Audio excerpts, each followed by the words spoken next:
Love story with suspense. Hello डॉस्टन Madhav in the story with video. सर्दियों की एक काली रात थी। हल्की बारिश हो रही थी और मुंबई की सड़कें वीरान लग रही थी।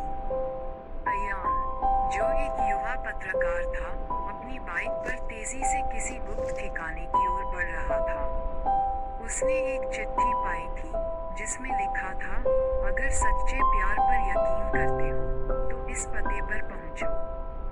रात 12 बजे। चिट्ठी पर कोई नाम नहीं था, लेकिन अयान का दिल जोर जोर से धड़कने लगा। उसे लगा, ये किसी बड़ी स्टोरी का हिस्सा है, या फिर उसके बीते हुए प्यार की कोई परछाई। पहला मोड़। कृपया कहानी पसंद आ रहा हो तो प्लीज सब्सक्राइब करें। कृपया बेल का बटन ऑन करने। जब भी मैं इस तरह का वीडियो बनाऊंगा आप तक तुरंत आएगा। जब अयान उस अंधेरी गली में पहुंचा तो सामने एक पुराना हवेली जैसा घर खड़ा था।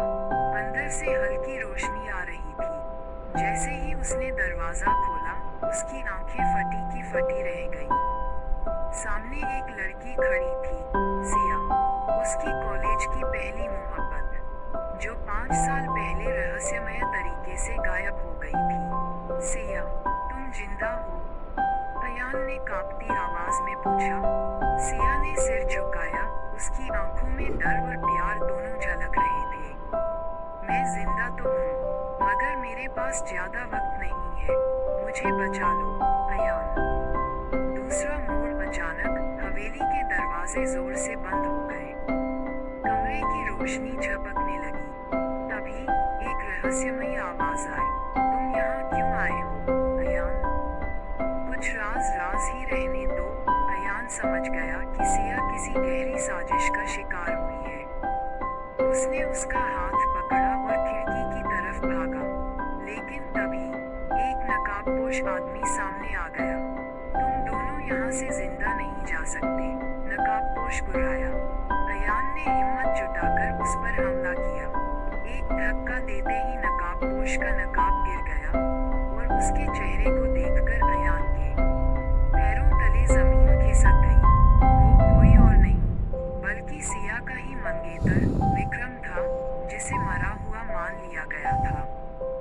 अंतिम मोड़। सिया ने अयान को बताया कि विक्रम एक खतरनाक गैंगस्टर था और उसकी मौत एक झूठ थी। वह उसे अपनी काली दुनिया में वापस लाना चाहता था, लेकिन सिया को सिर्फ अयान से प्यार था।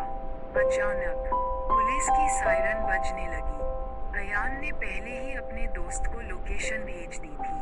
विक्रम ने भागने की कोशिश की, लेकिन पुलिस ने उसे घेर लिया। जब सब कुछ शांत हुआ तो सिया ने अयान की ओर देखा। उसकी आंखों में कृतज्ञता और प्यार था। क्या तुम अब भी मुझसे प्यार करते हो, अयान? अयान मुस्कुराया, हमेशा से और हमेशा तक। बारिश की बूंदों के बीच उन्होंने एक दूसरे को कसकर गले लगा लिया। इश्क का आखिरी राज खुल चुका था, लेकिन उनकी प्रेम कहानी अब